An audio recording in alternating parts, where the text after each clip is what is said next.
এই নে, একদিন আমাকে নিত্য নতুন ফুল দিস কেন বলতো? তুই আমার সবচেয়ে কাছের বন্ধু। কি ব্যাপার, ওরটা কই? ওর একটু ক্যাম্পাসে কাজ আছে, ওখানে ঢুকেছে। কার কথা বলছিস?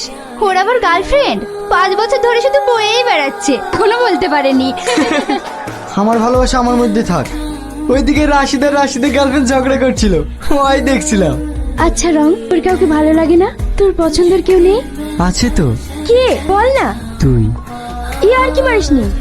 এইবার বল, তুই যাকে ভালোবাসিস সেই মেয়েটা কে? তোরটা বল। আমার একটা ছেলেকে ভীষণ পছন্দ হয়েছে, আর ও আমাকে ভালোবাসে। বিশ্বাস হচ্ছে না। তুই যাকে ভালোবাসিস সেই মেয়েটা কে?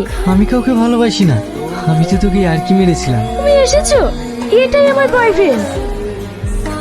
কেঁদো না, যে তোমার না তার কথা ভেবে কষ্ট পেও না। ওকে ছেড়ে আমি থাকবো কি করে? আমি নিঃস্ব হয়ে যাবো। শালা নিজেও বললো না আর আমাদেরকেও বলতে দিল না, আর এখন এখানে বসে বসে কাঁদছে।